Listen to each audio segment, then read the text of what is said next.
नमस्कार। आज हम अपने लास्ट टॉपिक को कंटिन्यू करेंगे। इसकी बात कर रहे थे एस्पेक्ट एंड इम्पॉर्टेंट रूल। अब ये जो इम्पॉर्टेंट रूल जिसकी अब बात कर रहे हैं, सभी नो के नो प्लैनेट्स की बात करेंगे। अभी हम जुपिटर एंड सन के बारे में बात कर चुके हैं। अब जुपिटर और सन के बाद बाकी जो 7 प्लैनेट बचे हैं, जब उनकी बात कंप्लीट हो जाएगी तो मैं आपको श्योरिटी के साथ एक बात ये कह सकता हूँ, केवल इन 9 रूल्स के बिहाफ पर आप अपने प्लैनेट्स को आइडेंटिफाई कर लीजिएगा, चाहे वर्चुअल हो चाहे आपका बर्थ चार्ट हो। डेफिनेटली आपको इजी हो जाएगा। 90% आप ये गैस कर पाएंगे कि आपका प्लैनेट जो कुंडली में बैठा है वो किस स्थिति में है, क्योंकि आपने पिछले जितने भी वीडियोस देखे हैं उससे आपको काफ़ी चीज़ें समझ में आ गई होंगी। मगर ये इतने इंपॉर्टेंट रूल हैं कि जनरली आपको कहीं देखने को जल्दी से नहीं मिलेंगे। इनको आप याद कर लेंगे तो आप 10 मिनट के अंदर चार्ट सामने आते साथ ही ये गैस कर लेंगे कि कौन से ठीक हैं और कौन से खराब हैं। और करना भी क्या होता है, चाहे हमारा वर्षफल हो या लगन कुंडली हो, केवल हमें हर साल ये चेक करना है कि इस साल हमारे कौन से प्लैनेट शुभ स्थिति में है और कौन से खराब स्थिति में है, तो उनके शुभ प्लैनेट्स के फल को कैसे ज़्यादा और ठीक रखा जा सके और जो खराब है उनके फलों को कैसे ठीक रखा जा सके। तो आज सबसे पहले बात करेंगे मून के बारे में। तो मून के कुछ इंपॉर्टेंट रूल एंड उसके एस्पेक्ट, यानी कि उस पर अगर किसी के साथ दृष्टि संबंध बन रहे हैं तो क्या परिणाम देखने को मिलेंगे। चंद्रमा 12th हाउस। अब देखिए यहाँ पर कुंडली के ये 12 हाउसेस हैं, ये आप सभी को पता है। अब 12 हाउसेस, यहाँ पर राशि की बात नहीं हो रही है, 12 हाउस ये हाउस है। 12 हाउस के अंदर अगर मून प्लेस्ड है तो कुंडली के अंदर 12th हाउस के अंदर मून की पोजीशन सबसे ज्यादा खराब कही गई है। नंबर 2, अगर यहाँ पर 12th हाउस से मून प्लेस्ड है तो आप ये मान के चलिए कि मून आपका काफी ज्यादा खराब कंडीशन में है। तो उस कुंडली के अंदर मून को ठीक रखना सबसे ज्यादा जरूरी होता है, क्योंकि मून क्या है, हमारे 4th हाउस का कारक। 4th हाउस क्या है, जीवन में सुखों का, खुशी का कारक। तो 12th हाउस के मून की रेमेडीज 12th हाउस के मून के वीडियोस में बता रखी है, कैसे उसको ठीक रखा जा सकता है अगर है।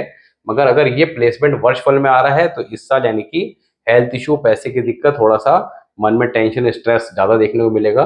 दूसरा, अगर चंद्रमा चंद्रमा कुंडली में राहु शुक्र से दृष्टि से संबंध बना ले, यानी कि कुंडली के अंदर चंद्रमा राहु या शुक्र के साथ दृष्टि इत्यादि के साथ संबंध बना ले, या ये इसके साथ बैठ जाएं, दोनों ही कंडीशन में। इसके अलावा तीसरा रूल ये कि चंद्रमा कुंडली में कहीं भी प्लेस्ड हो, उसके पहले या बाद वाले घर, जैसे सपोज कीजिए फर्स्ट हाउस में चंद्रमा प्लेस्ड है तो 12th हाउस या सेकेंड हाउस, इनमें अगर राहु प्लेस्ड है तब भी आप चंद्रमा के साथ राहु के कंजक्शन को मान के चलेंगे। चंद्र राहु जब मिलेंगे तो यहाँ पर राहु का फल भी खराब होगा, साथ ही चंद्रमा भी कुंडली में कमजोर हो जाएगा। तो यहाँ पर धन व पारिवारिक सुखों में कमी, क्योंकि सुख का कारक है, तो जब चंद्रमा कुंडली में कमजोर होगा तो सुखों में कमी देगा। और पैसे का कारक है हमारा लिक्विड कैश, क्या है, चंद्रमा है, तो यहाँ पर धन व पारिवारिक सुखों में कमी देगा। चंद्र और शुक्र आमने सामने कहीं भी हो, कुंडली के अंदर आमने सामने कहीं भी प्लेस्ड हो, तब ऐसे में मदर को आई रिलेटेड इश्यू देखने को मिलते हैं। तो मदर को आई साइड की प्रॉब्लम आती है, और ये समस्या कब ज्यादा आती है, जब आफ्टर मैरिज, यानी कि शुक्र जब एक्टिव हो जाता है। अब ऐसे में ऐसे व्यक्ति को क्या चाहिए कि जब वो भोजन करने बैठे, सुबह टाइम एक नियम बना लीजिए कि सुबह के समय जब आप ब्रेकफास्ट वगैरह लें तो एक रोटी गाय के नाम की निकाल दें और गाय को अवश्य खिलाएं। सूर्य राहु चंद्र। अब सूर्य या राहु या चंद्र कुंडली के सेकंड हाउस में प्लेस्ड हो तो यहाँ पर कुंडली में वीनस खराब हो जाता है, क्योंकि कालपुरुष कुंडली के हिसाब से यहाँ 2 नंबर की राशि आती है। शुक्र इस घर के मालिक हैं, तो चंद्र, राहु और सूर्य तीनों क्या हैं, एंटी प्लैनेट, जो शुक्र को डैमेज करते हैं। ये जब शुक्र के घर में बैठ जाएंगे तो शुक्र कुंडली में कहीं भी हो उसको कमजोर कर देंगे, खराब कर देंगे। अगर शुक्र ऑलरेडी कुंडली में कहीं ऐसे प्लेसमेंट में है जहाँ पे वो उसका खराब प्लेसमेंट है तो उस पर डबल मार आ जाएगी। ऐसे में कई बार विवाह ना होना, ऐसी स्थितियों का सामना करना पड़ता है, मेरे लाइफ में प्रॉब्लम देखने को मिलती है। चंद्र राहु 12th हाउस। अब ये इंपॉर्टेंट रूल है, इसको ध्यान समझिएगा। चंद्र राहु, ये जो इंपॉर्टेंट रूल है ना, इनको आप नोट डाउन जरूर कर लीजिएगा, क्योंकि अब देखिए चंद्र राहु 12th हाउस में अगर बैठे होंगे तो सैटर्न कुंडली में कहीं भी हो, अब वो बैड हो जाएगा। सैटर्न क्या है? हमारा कैरियर 10th हाउस का लॉर्ड है, तो कैरियर रिलेटेड इश्यू, राहु खराब। अब राहु कुंडली में कहीं भी हो, खराब हो, तो राहु खराब के काफी रूल हैं, आगे समझाएंगे भी जब राहु का टॉपिक आएगा, अभी जो इंपॉर्टेंट रूल का। और पहले भी हम राहु के बारे में बात कर चुके। राहु कुंडली में कहीं भी हो, खराब हो, तब ऐसे में जातक को साउथ फेसिंग मकान में नहीं रहना चाहिए। साउथ फेसिंग मकान में रहना काफी ज्यादा अशुभ परिणाम देगा। सूर्य शनि की युति या सूर्य शुक्र की युति कुंडली में कहीं भी हो, तो सूर्य शनि की युति हो या सूर्य शुक्र की युति हो, तो ऐसे में बैड मार्स, मंगल खराब हो जाता है। और मंगल खराब हो जाता है तो राहु कहीं भी हो वो खराबी हो जाता है। तो इसलिए क्या कहा गया है कि सूर्य Shani Surya Shukra is equal to Rahu bad, यानी कि राहु खराब हो जाएगा कहीं भी हो। Moon 4th house. अब चंद्रमा अगर किसी के बर्थ चार्ट में 4th हाउस में है, तो 4th हाउस का चंद्रमा जो है वो एक्सीलेंट पोजीशन। क्यों? क्योंकि चंद्रमा इस घर का ऑनर भी है, इस घर का स्वामी भी है और कारक भी है। तो दोनों चीजें खुद ही के पास है चंद्रमा के पास। ऐसे में कुंडली के अंदर राहु कहीं भी हो, अब वो खराब फल नहीं देगा। क्यों नहीं देगा, इस बात को भी समझ लीजिए। राहु खराब फल कैसे देता है? राहु आपकी बुद्धि को भ्रमित कर देता है, क्योंकि भ्रम का कारक है, बुद्धि को भ्रमित करता है। बुद्धि जब भ्रमित होती है तो जातक उल्टे सीधे काम करता है, उसको समझ नहीं आता क्या राइट डिसीजन लेना है क्या नहीं लेना है। हल्की सी परिस्थिति खराब हो तो उसके अंदर वो बिखर जाता है, हाइपर हो जाता है, एग्रेसिव हो जाता है, लड़ाई झगड़े मोल ले लेता है छोटी छोटी बात पर। तो राहु बहुत ज्यादा जीवन में भूचाल खड़ा करके रखता है जब कुंडली में खराब होता है। मगर चंद्रमा क्या है? मन का कारक। अब जो व्यक्ति मन से स्ट्रांग होगा उसके अंदर धैर्य बहुत ज्यादा देखने को मिलेगा। विपरीत परिस्थिति के अंदर ऐसा जातक घबराता नहीं है, धैर्य के साथ शांति के साथ समय को टैकल करता है और अपनी प्रॉब्लम को सॉर्ट आउट करता है। तो जो आदमी बिखर गया, परेशान हो गया, तो यहाँ पर मून का जो प्लेसमेंट है 4th हाउस में काफी स्ट्रांग है, बहुत अच्छा एक्सीलेंट प्लेसमेंट है। ऐसे में राहु कुंडली में कहीं भी हो, अब वो खराब फल नहीं देता। तीसरा, मंगल राहु की युति अगर कुंडली में कहीं भी हो, तो यहाँ पर राहु साइलेंट रहता है, चुप रहता है, क्योंकि मंगल को कहा गया है कि महावत है, राहु को हाथी कहा गया है, तो हाथी महावत के कंट्रोल में रहता है। मगर कुंडली के अंदर अगर बैड मार्स के रूल, जो बैड मार्स का जो टॉपिक है ये काफी बड़ा है और ये पहले मंगल बद में आपको बताया भी जा चुका है। तो मंगल बद के रूल अप्लाई हो रहे हैं एक से ज्यादा। तो यहाँ पर अगर मंगल खुद ही खराब है, यानी कि जो महावत है वो खुद ही खराब है, तब राहु यहाँ पर कंट्रोल से बाहर हो जाएगा। मगर जनरली मंगल राहु की युति हो तो राहु खराब फल नहीं देता।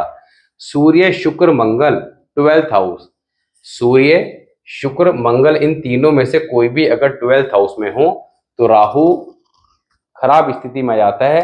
मंगल अगर कुंडली में शुभ है, मंगल अगर कुंडली में शुभ है तो राहु यहाँ पर खराब फल नहीं देता। मगर सूर्य शुक्र अगर बैठे हो तो राहु डेफिनेटली खराब हो जाता है। चंद्र मंगल 2nd हाउस। अब चंद्र या मंगल में से कोई भी 2nd हाउस में हो तो कुंडली में केतु खराब हो जाता है।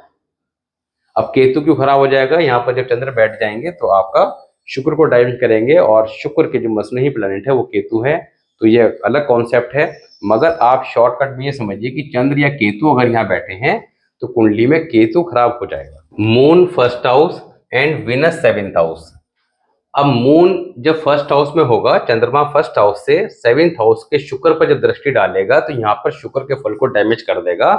तब ऐसे में पत्नी के हेल्थ इश्यू और मैरिड लाइफ में समस्या देखने को मिलेगी। मून 2nd हाउस और राहु शनि केतु 6, 8, 12।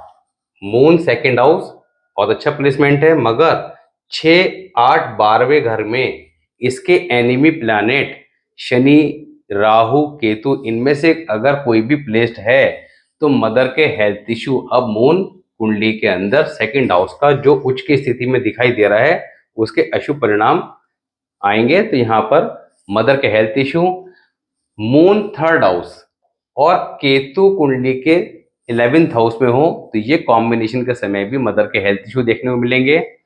तीसरा, moon fourth house Rahu 10th house, ये बहुत ज्यादा बैड कॉम्बिनेशन है। मून फोर्थ राहु 10th के समय जातक की मृत्यु सर पर चोट लगने या ये कहें कि सर फटने से होती है। कई बार इस तरह एक्सीडेंट में जातक की मृत्यु देखने को मिलती है। मून सिक्स्थ हाउस और अशुभ ग्रह सेकंड हाउस, तो सेकंड हाउस से दृष्टि कहाँ आती है? सिक्स्थ हाउस पे। मून सिक्स्थ हाउस के अंदर हालांकि अच्छा प्लेसमेंट नहीं है, मून का शुभ नहीं माना गया, ऊपर से अगर अशुभ ग्रह की दृष्टि भी हो तो यहाँ पर डबल खराब हो जाएगा। तब ऐसे में मदर को हेल्थ इश्यू, मदर को प्रॉब्लम, माता का सुख कई बार कम मिलता है, इस तरह की चीजें देखने को मिलती है। मगर अगर मून सिक्स्थ हाउस में है और सेकंड हाउस में चंद्रमा के मित्र ग्रह हैं, बृहस्पति, सूर्य, मंगल, इनमें से कोई प्लेस्ड है, तब ऐसे में अगर स्पेशली बृहस्पति है, जुपिटर है, तो यहाँ पर एक धन का योग बन जाएगा, राजयोग बन जाएगा, जातक बहुत धन की प्राप्ति करेगा क्योंकि चंद्रमा को सपोर्ट मिल गया बृहस्पति का।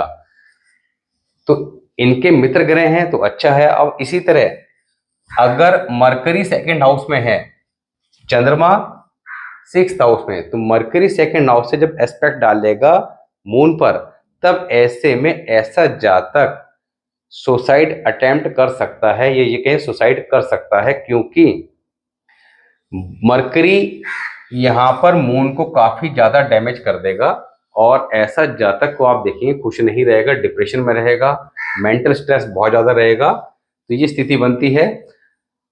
इसके अलावा अच्छा, यहाँ पर मून सिक्स्थ हाउस में हो और अगर अशुभ ग्रह सेकंड हाउस में हो तो इसके लिए ऐसे जातक को अपने पिता को अपने हाथों से दूध पिलाना चाहिए। ये एक सिंपल रेमेडी है, तो इसको करते रहना चाहिए।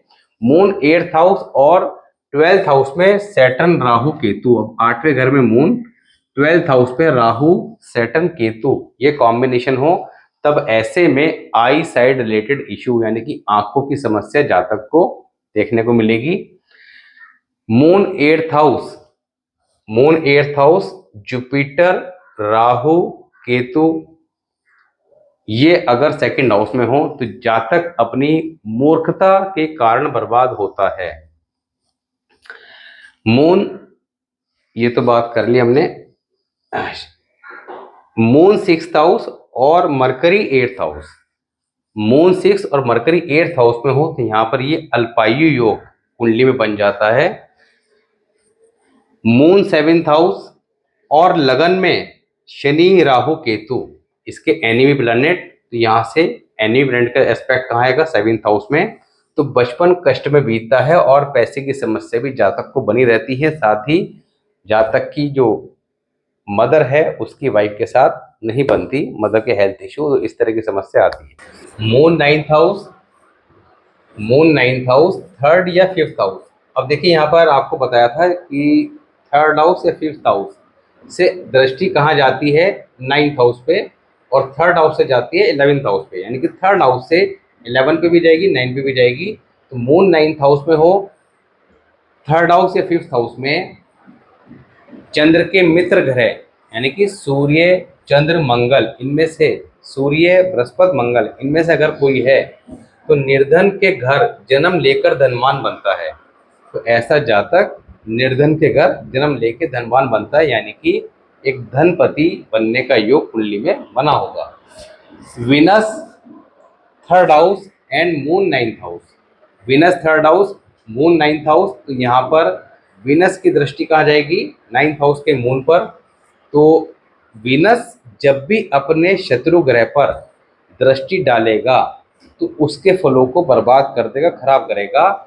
चंद्रमा क्या है? मन का कारक, माता का कारक, मन डिस्टर्ब रहेगा, परेशान रहेगा, कुछ ना कुछ चिंता परेशानी चलती रहेगी और मदर के आई साइड रिलेटेड इश्यू आएंगे। मून 10th हाउस में मून, राहु या केतु, इनमें से कोई 4th हाउस में, तो 4th हाउस में राहु, केतु कोई हो और 10th हाउस में मून हो, तो ऐसा व्यक्ति को डॉक्टर अगर बनता है तो अपयश का सामना करना पड़ेगा, तो डॉक्टर के प्रोफेशन को अवॉइड करना चाहिए।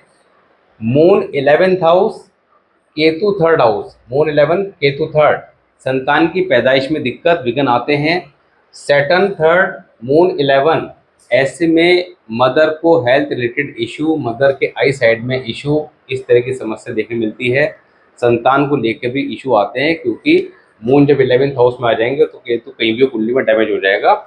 इसके अलावा मून 11th और सैटर्न 3rd के समय माता को कष्ट की स्थिति ज़्यादा बनती है कई बार, या ये कहें कि माता की मृत्यु कई बार बाल्यकाल में देखने को मिल जाती है। मून 12th हाउस और सन 6th हाउस, मून 12 सन 6, ऐसे में जातक या जातक की पत्नी की आई साइड को मेजर कोई इश्यू देखने को मिल जाता है। तो आज हमने बात करी मून के बारे में कि मून अगर कुंडली में बर्थ चार्ट में या लगन चार्ट में कहीं भी प्लेस्ड है, उस पे अदर प्लैनेट का किस तरह से इम्पैक्ट आ रहा है, दृष्टि के माध्यम से, युति के माध्यम से, या उसके कुछ इंपॉर्टेंट रूल के बारे में, तो कैसे उसके फल चेंज हो जाएंगे। जो पॉजिटिव रिजल्ट आपको दिखाई दे रहे थे कि मून हमारा बहुत अच्छे प्लेसमेंट के साथ है, कोई कन्फ्यूज़न कहाँ है? कन्फ्यूज़न यही रहता है हमेशा कि मेरा मून अच्छा है, मेरा बृहस्पति अच्छा है, मेरा शुक्र अच्छा है, पर रिजल्ट नहीं मिले। अब वो रिजल्ट क्यों नहीं मिले, उनको समझना जरूरी होता है। और साथ ही अगर प्लेसमेंट अच्छा है तो जहाँ से दिक्कत आ रही है उस समस्या को ठीक कर लेना है, तो सोल्यूशन भी तो है, तो आप उसको ठीक कीजिए। ठीक करके आप निश्चित तौर पर अपने शुभ प्लैनेट का जो प्लेसमेंट है उसका लाभ उठा सकते हैं, चाहे वर्षफल हो चाहे लगन कुंडली हो। तो आज हमने कंप्लीट किया जुपिटर, सन और मून। लास्ट 2 वीडियो पे हमने जुपिटर और सन के बारे में बात की थी, और आज मून की। बाकी अदर प्लैनेट की भी हम आगे बात करेंगे, बीच में हो सकता है कि कुछ अदर टॉपिक भी ले लें। तो आपको कोई भी डाउट हो या कमेंट हो तो आप वीडियो में मेंशन अवश्य करें, या आगे के वीडियोस के रिगार्डिंग इस तरह के टॉपिक आप एडवाइस कर रहे हैं उसको मेंशन करें। कमेंट्स के जवाब प्रॉपर मैं शायद ना दे पाता हूँ, मगर इस बात को हमेशा समझिएगा कि कमेंट्स मैं चाहे 1 दिन बाद चेक करूं या 2 दिन बाद या 3 दिन बाद, मगर देखता ज़रूर हूँ जब भी फ्री होता हूँ। और कोशिश भी करता हूँ कि जिनके रिप्लाई दे सकते हैं देने की कोशिश की जाती है, क्योंकि कई बार कमेंट्स होते इस तरह के हैं कि आप उसको टाइप करके रिप्लाई नहीं दे सकते हैं, तो कुछ चीज़ें वर्बली बात करके ही एक्सप्लेन की जाती है। तो आपके जो भी कोई टॉपिक है उसके बारे में एडवाइस कीजिएगा, कोई आपका सजेशन हो वो दीजिएगा।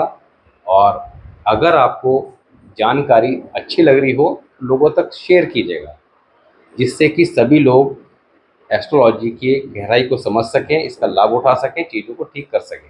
तो मिलते हैं नेक्स्ट वीडियो में, तब तक के लिए नमस्कार।